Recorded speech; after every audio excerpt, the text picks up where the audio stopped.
हम्म। हाँ, आपको पता है इंटरनेट कैसे काम करता है? मैं बिल्कुल बेसिक चीजें भी आपसे अभी डिस्कस कर रहा हूँ, क्योंकि अभी मैं कनेक्ट कर रहा हूँ तो मेरे पास टाइम है। आ, कैसे जी। काम करता है इंटरनेट, उसका आइडिया है आपको? हाँ, कैसे काम करता है बताओ मेरे को थोड़ा। मतलब जैसे कि वेब डेवलपमेंट के पॉइंट ऑफ व्यू से बोलूँ तो हाँ। हम एक टाइप से गूगल को एक रिक्वेस्ट भेजते हैं, और गूगल हमें सर्वर से उस रिक्वेस्ट के अनुसार डेटा भेजता है। अच्छा। तो मतलब एक है हमारा सिस्टम, हम्म। ठीक है, और एक है रनिंग सर्वर। हम्म। तो भास्ट अमाउंट ऑफ डेटा हम लोग हमेशा तो नहीं रख सकते अपने पास। तो हम हम्म। एक डेटा का रिक्वेस्ट भेजते हैं, तो हम्म। डेटा आता है, लोड होता है, हमें दिखता है। हम्म। तो अब उस लोडिंग, मतलब कितना डेटा कहाँ आना चाहिए, कैसे जल्दी लोड हो, हम्म। कैसे मतलब हाँ, हाँ, लोडिंग लोडिंग हो, और हमें मतलब तो कितनी क्या अच्छी। क्या हर क्या हर एक वेबसाइट के लिए सर्वर की जरूरत होती है? हम्म, अ, इतना इतना डीपली मतलब, हाँ, जैसे जैसे कि मान लो आप कोई, नहीं नहीं, मैं जैसे इसलिए स्ट्रीम पूछ कर रहा रहे हूँ। हो। मैं हाँ, हाँ, बिल्कुल इसको बोलते हैं स्पैरिंग, मतलब स्पैरिंग में मतलब मैं आपके साथ डिस्कस कर रहा हूँ और फिर मैं आपको उसका आंसर बताऊंगा। आप लॉजिकली सोच के देखना, आप क्या बोल रहे हो, कैसे क्या बोल रहे हो, और फिर आपके कॉन्सेप्ट थोड़े थोड़े क्लियर होंगे। देखो, मेन जी, चीज जी, पे सिंटैक्स पढ़ा के मैं सब खत्म कर सकता हूँ, लेकिन ये बेसिक चीजें हैं, थोड़ा आपको कॉन्फिडेंस भी आएगा ये चीजें अगर आपको पता रहेंगी तो। जी, जी, ठीक। हाँ, तो और क्या कहते, मतलब जैसे कि, हर एक वेबसाइट के लिए सर्वर लगता है क्या? नहीं, जैसे कि हाँ, जैसे कि हम स्ट्रीम करते हैं कोई चीज, कोई मूवी स्ट्रीम कर रहे हैं, कुछ स्ट्रीम कर रहे हैं, हम्म। तो या फिर यूट्यूब ही स्ट्रीम कर रहे हैं।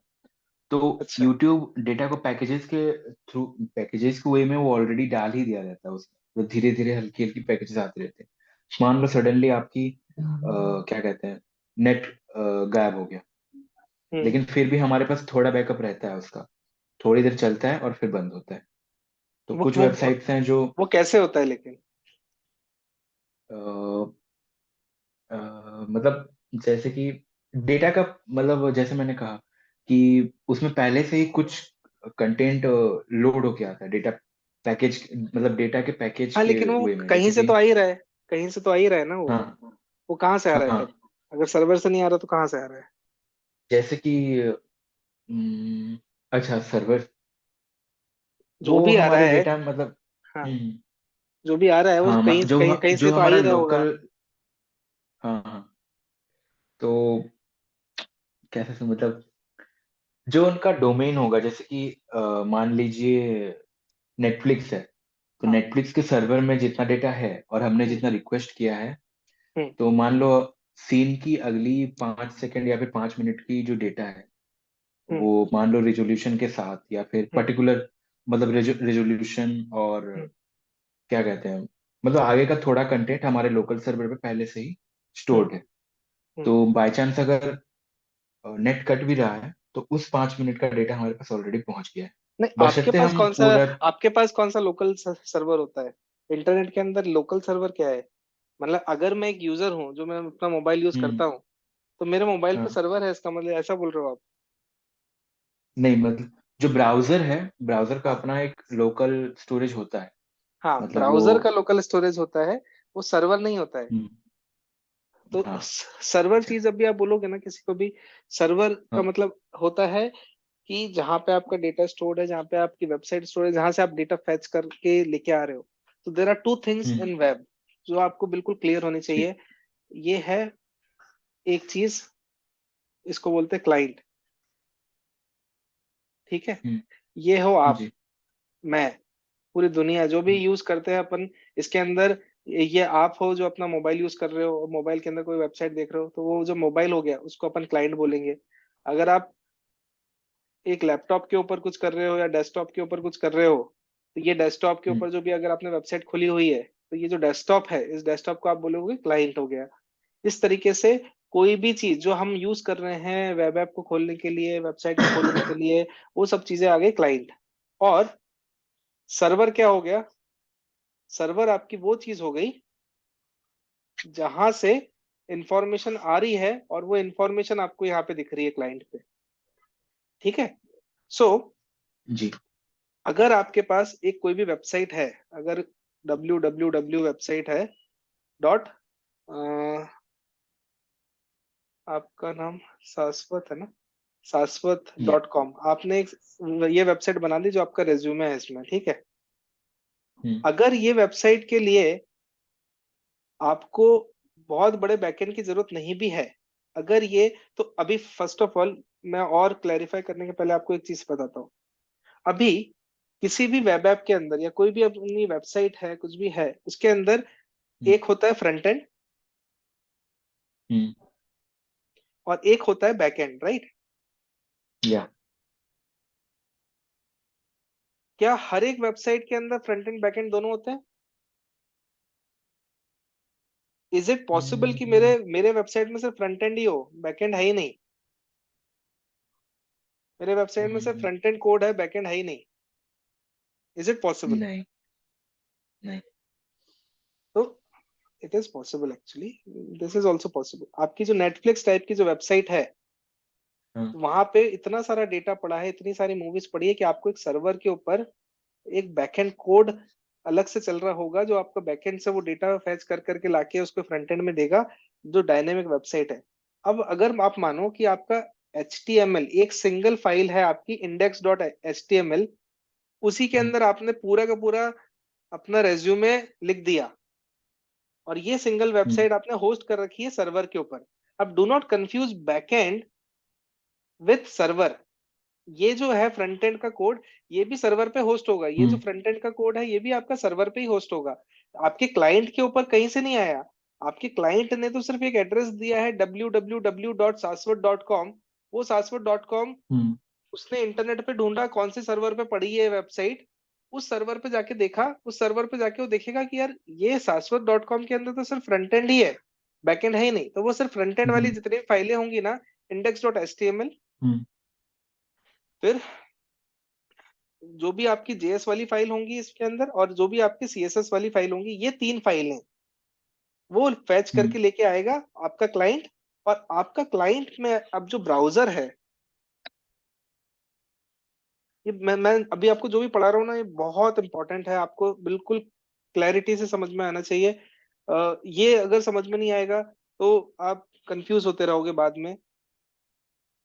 ये ब्राउजर के जी। अंदर ये जो हाँ। तीन चीजें हैं, HTML, JS और CSS, आपका हम्म। ब्राउजर सिर्फ ये तीन लैंग्वेज ही जानता है। HTML जानता है, JS जानता है और CSS जानता है। इसके अलावा उसको आप कुछ भी दोगे, उसको कुछ भी समझ में नहीं आता है। ठीक है। सो जब भी आप एक जी। वेबसाइट को बुलाते हो, जैसे आपने यहाँ पे saswat.com लिखा हम्म। आपके मोबाइल के अंदर, तो वो इंटरनेट पे गया। अब वो कैसे होता है, वो डोमेन सर्वर से आपका पहले डोमेन लेके आता है, फिर वहां से आपको किस तरीके से वो राउटिंग करके आपका सर्वर पता करता है, वो सारी चीजें अगर आपको चाहिए होगा तो अपन बाद में देखेंगे, टाइम मिलेगा तो वी विल कवर दैट। लेकिन अभी क्या करता है, वो इस वेबसाइट को सर्च करता है नेट पे, वो देखता है कौन से सर्वर पे, उस सर्वर से वो मांगता है कि भाई मेरे को ये वेबसाइट खोलनी है। ये सर्वर बोलता है अच्छा ठीक है। ये सर्वर भेजता है उसको फाइल। सबसे पहली फाइल जो आपके ब्राउजर के पास आती है, वो होती है index.html, सबसे पहली फाइल। उसके बाद आपकी जी। CSS और JS आती है। तो आपका जो ब्राउजर है वो उन फाइलों को फिर प्रोसेस करता है, इन तीन फाइलों को, HTML, JS और CSS को, और वो फिर आपका वेबसाइट को रेंडर करके आपके स्क्रीन पे दिखाता है। ये बेसिकली इस तरीके से काम करती है आपकी इंटरनेट। इसके अंदर वेरी क्लियरली एक चीज है कि हर एक वेबसाइट के अंदर बैकएंड होना जरूरी नहीं है। बैकएंड का कोड आपका सिर्फ फ्रंट एंड का ही कोड हुआ तो भी वेबसाइट चलेंगी। और जितनी भी 1990s की जो वेबसाइट थी, जो कि सिंगल उस पर चलती थी, जो सिर्फ HTML वेबसाइट्स होती थी, वो उसके अंदर तो हम्म। आपका सिर्फ फ्रंट एंड का ही कोड होता है। फ्रंट एंड का कोड मतलब, अभी आपको पता ही होगा कि जैसे आपका जो फ्रंट एंड का कोड है वो क्या है, आप उसके अंदर HTML JS CSS करते हो, आप रिएक्ट यूज करते हो, राइट? और आप बैकएंड के अंदर पाइथन यूज या कर लेते हो, बैकएंड के अंदर कुछ अलग टेक्नोलॉजी यूज करते हो, नोड जेएस यूज करते हो, वो आपका बैकएंड हो गया। हम्म। तो आपका जब बहुत बड़े बड़े वेबसाइट होंगे उसके अंदर आप ये बैकएंड इस तरीके से यूज करोगे। लेकिन अगर आपका फ्रंट एंड कोड है, वो भी आपका सर्वर पे ही होस्ट होता है, ऐसा नहीं है कि वो कहीं पे भी नहीं है। ठीक है, तो इस तरीके से वेबसाइट चलती है। अब आपने जो बोला था, मैं उस चीज को थोड़ा सा क्लैरिफाई करता हूँ। आपने एक चीज बोली थी कि बहुत बार लाइट चली जाती है तो भी अपना चलता रहता है, तो वो चीज क्या है, उसको बोलते हैं अपन कैश। तो आपका जो क्लाइंट होता है, आपका ये जो अच्छा। क्लाइंट है, इस क्लाइंट के हम्म अंदर एक स्टोरेज होती है इसकी खुद की।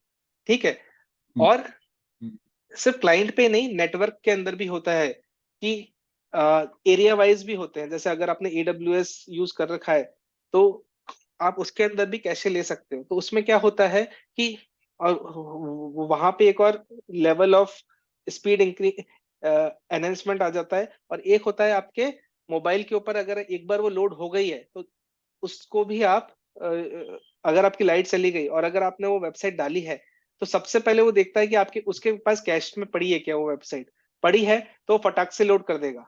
अब वो फटाक से लोड क्यों हम्म करता है, कैश की जरूरत क्यों होती है?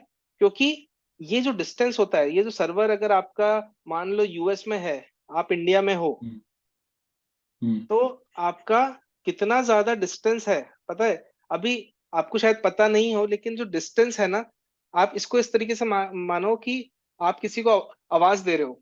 ठीक है, अब हम्म वो जितना ज्यादा दूर होगा, आप यहाँ से मान लो अगर आधा किलोमीटर दूर है, तो वो आवाज को वहां तक जाके फिर वो वहां से रिस्पॉन्स देगा, उसको आने में टाइम लगेगा, राइट?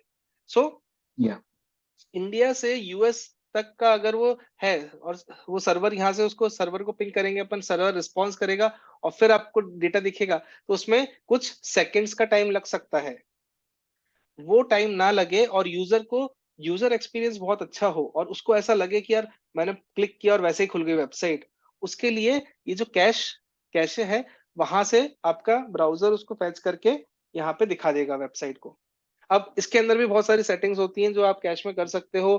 अगर आपकी वेबसाइट बहुत तेजी से चेंज हो रही है, तो अगर आपको चाहिए कि आपकी जो कैश है वेबसाइट की वो बहुत दिन तक नहीं रहे, या हर 15 दिन में चेंज हो, या वो सारी सेटिंग्स की जा सकती है बेसिकली, ऐसा है। लेकिन जी। आपको अब अभी समझ में आया होगा, आप जो बोल रहे थे वो सर्वर नहीं था, वो होती है कैश। और वो इसलिए होती है ताकि अपना यूजर एक्सपीरियंस अच्छा हो अपने कस्टमर का या फिर यूजर का। हम्म। ये क्लियर है बिल्कुल? जी जी हाँ। इसमें कुछ भी डाउट होगा तो पूछ लीजिए, ये बहुत इंपॉर्टेंट है समझना।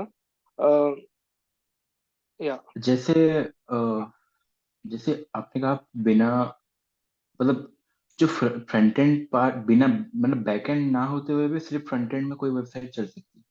हाँ, अभी मैंने अभी किया ही था, अभी मैंने मैंने ऐसे ऐसा ही। एक रिलेटेड कुछ यूज कर रखा है, लेकिन मुझे एग्जैक्ट अभी मैं सोच रहा था मैं वो समझ चुका हूँ, लेकिन मुझे अभी थोड़ा सा और कंफ्यूजन आ रहा है। मैंने अभी सोचो, चापी आपने करके एक हो।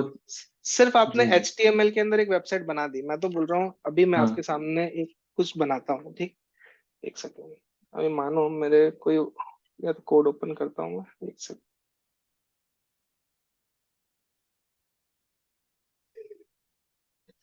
ठीक है, अभी मैंने यहाँ पे एक बहुत सिंपल सा कोड हम्म लिखा हुआ है, HTML। ठीक है, हम्म HTML ये बिल्कुल छोटा सा कोड है, इसमें एक H1 डाल दिया, H2, ये सब मैं हम्म समझाऊंगा। अभी मैं इसको रन करके हम्म दिखाता हूँ आपको। अब जो भी आपको यहाँ दिख रहा है ना, ये सारी की सारी चीजें हम्म मैंने यहाँ लिखी हुई है। वेलकम टू HTML 101, ये मेरी हेडिंग है, ये मैंने यहाँ ऊपर लिख रखी है। उसके बाद मैंने टैग गुरु लिखा हुआ है, टैग गुरु यहाँ लिखा हुआ है। उसके बाद मैंने कोर्स भी लिखी हुई है, वो सारी चीजें यहाँ पे। ठीक है, ये मेरी सिंगल फाइल जो है यहाँ पे, जो मैंने लिखा हुआ है यहाँ से यहाँ तक, ये फाइल को अगर मैं किसी भी सर्वर पे होस्ट कर दूंगा और एक डोमेन नेम खरीद के डाल दूंगा, तो ये मेरी वेबसाइट इस तरीके की वेबसाइट दिखेगी किसी भी आदमी को जो गूगल या जो इंटरनेट पे कुछ भी वेबसाइट खोल सकता है, उसको ये वेबसाइट दिखेगी। हम्म ठीक है, सो जी मेरा पूरा का पूरा वेबसाइट का जो कोड है उसके अंदर तो सिर्फ फ्रंट एंड का एक HTML ही रह गया मेरे। इसमें तो हम्म, मुझे जरूरत ही नहीं पड़ी कुछ बैकएंड से कनेक्ट करने की, राइट। तो मुझे जी बैकएंड के लिए जो सर्वर होता है वो यूज करने की जरूरत नहीं है, लेकिन मेरे को होस्टिंग के लिए जो सर्वर लगेगा होस्ट करने के लिए वो मुझे हम्म, लगेगा सर्वर। अच्छा हाँ तो मैं, तो जैसे अभी अ, हो, अभी तो बहुत सारी फ्री होस्टिंग होती है। अभी मैं आपको बताऊंगा, जैसे गिटहब के ऊपर भी आप होस्ट कर सकते हो। आपने अपना कोई हाँ एक हाँ रेज्यूमे बना दिया, फिर आप उसको होस्ट कर सकते हो। होस्ट मतलब गिटहब पे अपना कोड डालना नहीं होता। गिटहब पेजेस करके एक चीज होता है जिसके ऊपर आप होस्ट कर सकते हो। आपकी हम्म वेबसाइट गूगल पे आप सर्च करोगे तो आपको दिखेगी ऐसा। हम्म, ठीक है, वो बोल रहा हूँ जी मैं। तो ये मैंने हम्म, किया है एक बार। अच्छा अभी वो होगा नहीं मैं बोल नहीं सकता। मैंने उस पे अच्छा। किया है और वर्सल पे किया है। किस पे किया है? और मैंने अब वर्सल नेक्स्ट ओ, जेएस का जो प्रोप्राइटरी वाला एक होस्टिंग अच्छा सर्विस होता है। अच्छा। और मैंने ये जो आपने जो कहा ना अभी हम्म। बिना मतलब क्या कहते हैं यार उसको, सर्वर। हेडलेस सीएमएस कहते हैं उसे। नहीं, एक स्ट्रैपी करके एक होता है हेडलेस सीएमएस करके। वो वैसे नहीं उसकी सीएसएस नहीं होती। वो नहीं, बस हेडलेस बैकएंड से। CMS ना, हेडलेस CMS बोल रहे हाँ हो ना हाँ आप? हेडलेस हाँ CMS पता हाँ है क्या होता है आपको? हेडलेस CMS हो थोड़ा गया आइडिया है। आपका जो भी कंटेंट। मैंने अभी, अगर सोचो, अगर आप एक वेबसाइट बना रहे हो, हम्म ठीक है। हम्म अब इस वेबसाइट के ऊपर बहुत सारी अलग अलग चीजें लिखी हुई हैं। अब आप क्या हाँ करोगे? अभी यही वेबसाइट लेते हैं जो मैंने अभी बना रखी है, ठीक है। ये भी एक वेबसाइट हो हम्म गई। ये आपकी क्लास हम्म 101 है HTML की। इसके लिए मैंने आपके लिए एक वेबसाइट हम्म ये क्रिएट करके रख रखी है। इसमें एक फोटो लगा दिया है, इसके अंदर कुछ कुछ लिख रखा है, राइट। अब अगर मुझे ये कंटेंट चेंज करना रहेगा, हम्म, वेलकम टू HTML 101 की जगह मुझे लिखना है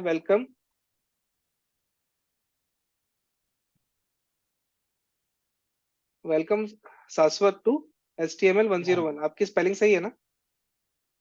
एस सी एस शाश्वत, डब्ल्यू ए टी हाँ हाँ। वेलकम शाश्वत टू HTML 101। अब अगर मैंने ये लिखा तो मैं चाहता हूँ मेरी वेबसाइट चेंज हो जाए। तो आपकी हम्म वेबसाइट यहाँ पे चेंज हो गई। लेकिन अगर अब आपको एक प्रोडक्शन एनवायरनमेंट के अंदर, अगर आपके पास कंटेंट राइटर्स बैठे हुए हैं जो कि हम्म हमेशा चेक करेंगे कि यार SEO के लिए क्या कंटेंट होना चाहिए, यूजर को क्या पढ़ने में आना चाहिए, वो बार बार चेंज करेंगे, तो क्या आप उनको कोड का एक्सेस दोगे यहाँ पे? आप तो कोड का एक्सेस तो नहीं दोगे ना उनको। वो तो हाँ कंटेंट राइटर है, उसको क्या पता है कि H1 H2 क्या है। वो बोलेगा आपको कि सर ये ऊपर वाला चेंज करना है, राइट। करेक्ट। हम्म तो उसको आप हाँ क्या एक्सेस दोगे? आप उसको एक बैकएंड के अंदर कुछ एक वो दोगे, एक लॉगिन।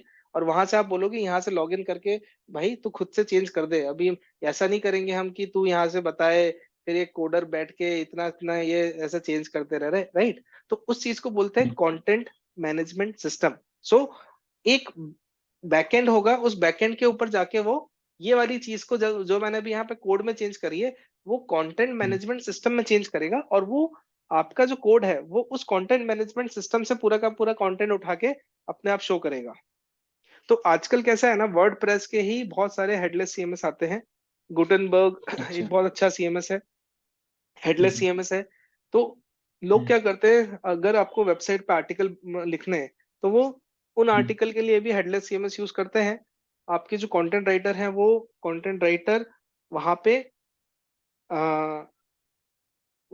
अपना पूरा का पूरा जो आर्टिकल है वो लिखते हैं।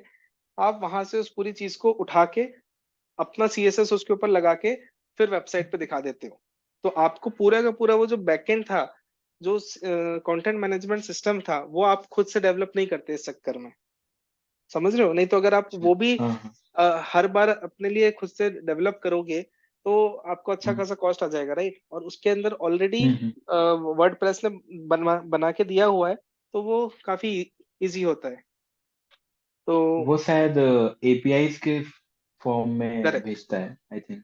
करेक्ट। तो हमें आपको बस उसको हेडलेस, फैच पोस्ट करके कुछ कुछ यूज करना करेक्ट, पड़ता है बस।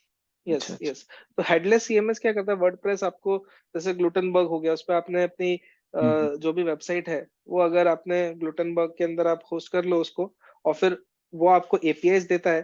तो वो एपीआई से आप जो भी आपका वहां पे कंटेंट राइटर जो भी डालेगा, वो आप यहाँ से अपने एपीआईज को यूज करके अपने कोड से फैच कर लोगे वहां से सारा डेटा, और फिर अपने वेबसाइट पे दिखा दोगे। तो वो आपका बैकएंड हो गया, जो किसी को पता नहीं है। लेकिन आपने उसके अंदर खुद से डेवलप करने के बजाय डायरेक्टली जो बना बनाया सीएमएस है वो यूज कर लिया। ये है। जी ओके, एक सेकेंड, अभी अपने पास।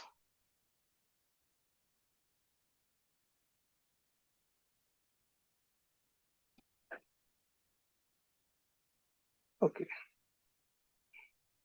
सो ये मीटिंग शायद 40 मिनट में बंद होगी, तो मैं आपको वापस से लिंक भेजूंगा, तो वी कैन कनेक्ट जी अगेन, ताकि एटलीस्ट जी एक जी। घंटा अपना कॉल हो, ठीक है। हम्म। तो ये आपको जो भी अभी मैं अपन ने डिस्कस किया, दिस इज वेरी क्लियर ना अभी? ये बिल्कुल क्लियर है अपन हाँ को हाँ हाँ कि हाँ। अभी इंटरनेट कैसे चलता है, ये ठीक। अब जी अब आप एक एक चीज और बताइए। मैं कुछ कुछ चीजें आपको सिर्फ इसलिए बता रहा हूँ क्योंकि आपका एज अ डेवलपर भी थोड़ी बहुत चीजें आपको पता होनी चाहिए। किस तरीके से ट्रैवल करते हैं सिग्नल, अगर इंडिया से यूएस से इंडिया तक अगर सिग्नल ट्रैवल करते हैं, तो कैसे ट्रैवल करते हैं पता है आपको फिजिकली? जी। कैसे करते हैं? Through the medium of light. Light. मतलब अच्छा। हाँ अगर मैं बोलूं तो हाँ यूजुअली उसके दो हैं।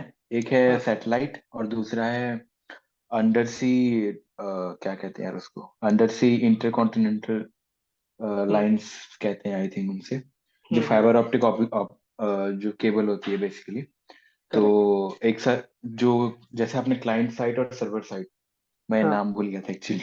हाँ तो हाँ। हमारा जो क्लाइंट साइड है, मान लो वो इंडिया में है, हम्म और सर्वर साइड है यूएसए में। हम्म तो अ, इधर, जैसे कि हाँ ठीक है, जैसे कि किसी ने अमेजोन प्राइम में कुछ सब्सक्राइब किया, या फिर मान लो एक वेबसाइट हम एक्सेस करना चाहते हैं, लेकिन वो एक यूएसए की वेबसाइट हम एक्सेस करना चाहते हैं। तो हम्म यहाँ का जो क्लाइंट साइड है वो एक रिक्वेस्ट भेजेगा। हम्म रिक्वेस्ट ट्रैवल करेगी उस सर्वर तक, वहां पे रिक्वेस्ट जाएगी, और डेटा वापस से इसकी मतलब क्लाइंट साइड की तरफ आएगा। नहीं, मैं इसमें समझ गया। और आपका आंसर सही है। ये जो भी इंटरकॉन्टिनेंटल जो वायर जो डालते हैं अपन सी के अंदर, उससे होता है। हम्म सैटेलाइट से क्यों नहीं होता? इतने मोटे मोटे वायर समुंदर के अंदर डाल रहे हैं, पैसिफिक ओशियन, ऑलमोस्ट 20,000 किलोमीटर लंबा ओशियन के अंदर वायर डाल रखा है। और वायर तो तूफान आएगा तो उसमें वेयर एंड टियर होगा। तो आप सोच सकते हो कि पानी हम्म के अंदर, हम्म जमीन पे, सी के लेवल पे नीचे अगर बिछा हुआ पाइप है, तो उसके हम्म अंदर तो अगर टूट गया वो, तो उसका हम्म खर्चा कितना गजब का होगा। और टूटा भी है, आपको पता है। हम्म। मैं आपको थोड़े इंटरेस्टिंग फैक्ट इसलिए बता रहा हूँ, आपको थोड़ा अच्छा भी लगे कि अपन कुछ तो नया भी या वो कुछ अलग क्या भी। कहते हैं उसको, क्या इंटरनेट ब्लैकआउट करके वो इंसिडेंट एक तो बार हो चुका है। हाँ, तो एक बार क्या हुआ था कि समुंदर के अंदर वॉल्केनो इरप्ट हुआ था, उसकी वजह से एक पाइप टूट हाँ गया था। तो बहुत ही इंटरेस्टिंग है कि वो वापस कैसे जोड़ते हैं, उसका भी जो प्रोसीजर होता है ना, वो बहुत हाँ अच्छा हाँ। है। वो सर्च करके देखना, आपको अच्छा लगेगा वो। तो या एक्चुअली वो हम हम्म एक्चुअली हम्म। काफी प्रेशर वाला माहौल होता है ना, तो वो जो फाइबर ऑप्टिक केबल का जो कंस्ट्रक्शन होता है, हाँ अ, वो भी हम एक्चुअली पढ़ते हैं। पता नहीं हाँ। मैकेनिकल में था हम लोगों ने क्यों पढ़ा, करेक्ट। लेकिन हम पढ़ते हैं वो। मतलब मान लो यस। उस एक, मतलब पीएसआई मतलब वो 5 से 6 एटमॉस्फेरिक प्रेशर में रहता है। By correct. चांस पे अगर फट जाए, हम्म कम से कम अच्छा खासा आधा फुट जितना उसका डायमीटर रहता है, तो उसको अगर फट गया तो हम्म एक जहाज जाएगी, उसको पकड़ते पकड़ते जहाँ टूटा है उसको निकालेगी। हम्म उसमें कम से कम 15 से 16 टाइप का एपॉक्सी रेजिन जो होता है। हम्म जी मतलब एक बार अगर वो स्ट्रांग हो जाए, मतलब अगर जम जाए रेजिन या फिर एपॉक्सी, हम्म तो आप उसको गोली मार के भी नहीं तोड़ सकते, वो ऐसा रहता है। तो हम्म। मतलब काफी खर्चा होता है ओवरऑल। करेक्ट एक करेक्ट। जहाज जाती है, जहाज का खर्चा अलग से, फिर वो जो है वो काफी महंगा सौदा है वो। करेक्ट, और उसको लेकिन सिर्फ फाइबर ऑप्टिक केबल में ये होता है कि, हाँ, जी जी हाँ, आप बोलिए आप बोलिए। नहीं नहीं नहीं, आप बिल्कुल सही बोल रहे हो। अभी बस एक जो दूसरा क्वेश्चन है कि सैटेलाइट से क्यों नहीं कर लिया, इतना महंगा, इतना वायर, इतना मोटा डालने की जरूरत ही क्या थी? सैटेलाइट थोड़ा सा डिपेंड करता है इसके मतलब मौसम के ऊपर। अगर मान लो जिसके आयोनोस्फीयर में बेसिकली हमारी सारी सिग्नल्स ट्रैवल करती हैं, तो हम्म। जैसे कि डेटा तो मान लो बैंकिंग सेक्टर का डेटा, वो ट्वेंटी हम्म। फोर सेवन है और बहुत ही क्रूशियल डेटा है। तो उन्हें कोई ऐसा मीडियम चाहिए जो बहुत ही रिलायबल हो। जैसे कि हम अभी यूपीआई यूज कर रहे हैं, हम्म। तो जब आपको लगता है गवर्नमेंट को लगा कि, इलेक्ट्रोमैग्नेटिक वेव्स के लिए बादल से कोई फर्क पड़ेगा ज्यादा? इंटरनेट तो अभी भी, अभी अ, अभी मानो कि टेस्ला का जो है अभी मालिक इलॉन मस्क, अभी वो स्टारलिंक जो हम्म बना रहा है, हम्म वो स्टारलिंक जो बना रहा हम्म है उसमें तो बिलियन डॉलर्स, पता नहीं कितने बिलियन डॉलर्स खर्च कर रहा है। इतने हजारों सैटेलाइट ऊपर भेज दी उसने सिर्फ जी, इंटरनेट करने के लिए। तो वो सब जो चीजें हैं वो तो हम्म। फिर बेकार ही हो जाएगी अगर क्लाउड का रीजन होता तो वो तो नहीं, रीजन है नहीं। मतलब सिर्फ एटमॉस्फेरिक रीजन नहीं, उसका एक और मेन फैक्टर होता है लेटेंसी। तो मतलब जो डेटा हाँ, की लेटेंसी है, अगर मुझे डेटा क्लिक करते ही नहीं मिला तो मेरे क्या फायदा। तो करेक्ट। क्या होता है एक कि हम्म। सैटेलाइट हम्म। हम्म। सैटेलाइट सही है, मतलब वो लार्जर डिस्टेंस कवर करता है, और हम कितनी ही जगह पे फाइबर ऑप्टिक केबल भी चाहते रहेंगे। वो लार्जर डेटा मतलब लार्जर सराउंडिंग मतलब कवर करता है, लेकिन उसमें डेटा की लेटेंसी थोड़ी होती है। मतलब वो हम्म। जाएगा और आएगा और रिसीव होगा, उसमें थोड़ा सा मतलब लेटेंसी रह जाता है। और वो ये हाँ। मतलब फाइबर ऑप्टिक केबल में नहीं होता, क्योंकि fibre optic cable basically light की स्पीड में डेटा ट्रैवल करता है, और इसमें हाँ। इलेक्ट्रोमैग्नेटिक वेव्स में। नहीं, आप बिल्कुल सही बोल रहे हो। तो इसके अंदर एक फायदा क्या हो गया, जब मान लो ये पैसिफिक ओशियन है, यहाँ से यहाँ एक अर्थ का एक पार्ट इधर है, अर्थ का एक पार्ट इधर है, ये पूरी अपनी अर्थ है, ठीक है। बहुत गंदी बनी है लेकिन ठीक है। अभी ये वाला जो डिस्टेंस है, ये जो फाइबर ऑप्टिक केबल में ट्रैवल कर रहा है, तो ये टाइम बहुत कम है। लेकिन यहाँ आने के बाद यहाँ पे आपके ग्राउंड पे सर्विस प्रोवाइडर होते हैं जो कि यहाँ से अब स्पेक्ट्रम खरीदते हैं, और वो स्पेक्ट्रम फिर वो बाकी ऐसे हर हम्म एक एरिया सिटी में बांटते हैं, ठीक है। अब ये जो लोग हैं ये इसके जी बाद कहाँ पे लेके जाएंगे वो डिपेंड करता है कितना बड़ा मार्केट है। तो आपका यहाँ पे इतना बड़ा जंगल है, तो उस पूरे जंगल के अंदर इंटरनेट नहीं होगा, अगर आप फंस गए तो फंस गए, ठीक है। तो आपके क्या है, बहुत हम्म सारे ब्लैक स्पॉट हैं पूरी दुनिया के अंदर जहाँ पे इंटरनेट है ही नहीं। गाँव है, अब गांव के अंदर क्या है कि गांव के अंदर नहीं होगा क्योंकि गांव के अंदर कस्टमर नहीं है, तो ये कंपनी वाले जो हैं ये जी, लेके जाएंगे नहीं। तो इस रीजन की वजह से अभी जो इलॉन मस्क कर रहा है उसका जो है, एक तो लेटेंसी है, दूसरा है पावर भी बहुत ज्यादा चाहिए रहता है। अगर आप इतनी सारी सैटेलाइट नहीं यूज कर रहे हाँ, हो तो आपका जो पावर होगा इतना हम्म सारा डेटा फेंकने के लिए, वो बहुत ही ज्यादा होगा। तो उसने क्या जी, किया है, वो उसने इतनी सारी सैटेलाइट का पूरा वेब बना रहा है वो अर्थ के ऊपर, जिसकी वजह से हम्म शॉर्टेस्ट डिस्टेंस जो होगा वो कर पाएगा। और इतने सारे सैटेलाइट होंगे तो हर एक के अंदर जो पावर रिक्वायर्ड है वो सिर्फ राउटिंग के लिए पावर रहेगा उसके अंदर, और वो पूरा डिस्ट्रीब्यूट हो जाएगा। सिर्फ एक किसी सैटेलाइट के ऊपर उतना लोड नहीं आ रहा है पैसा। तो हम्म अ, इस रीजन की वजह से जो फायदा है स्टारलिंक का, जो सैटेलाइट का, वो ये है कि आपका कोई सा भी रिमोट एरिया हो, आप ट्रैकिंग करने गए हो कहीं हिमालय पे, वहां पे भी आप डायरेक्टली इंटरनेट हम्म, आएगा आपको। वो तो ये जी, बेसिकली एक एडवांटेज है। ठीक है, चलो। तो ये एक अच्छा डिस्कशन हो गया अपना। अब अपन आते हैं अपने मेन चीज के ऊपर, जो कि है अब अपना जो भी वेब है उसके अंदर फ्रंट एंड क्या है। अब फ्रंट एंड अपन ने देख लिया है। फ्रंट एंड हो गया HTML, CSS और जावास्क्रिप्ट, राइट। ये तीन चीजें जी, हैं जो हम्म कि अपने फ्रंट एंड में होती है।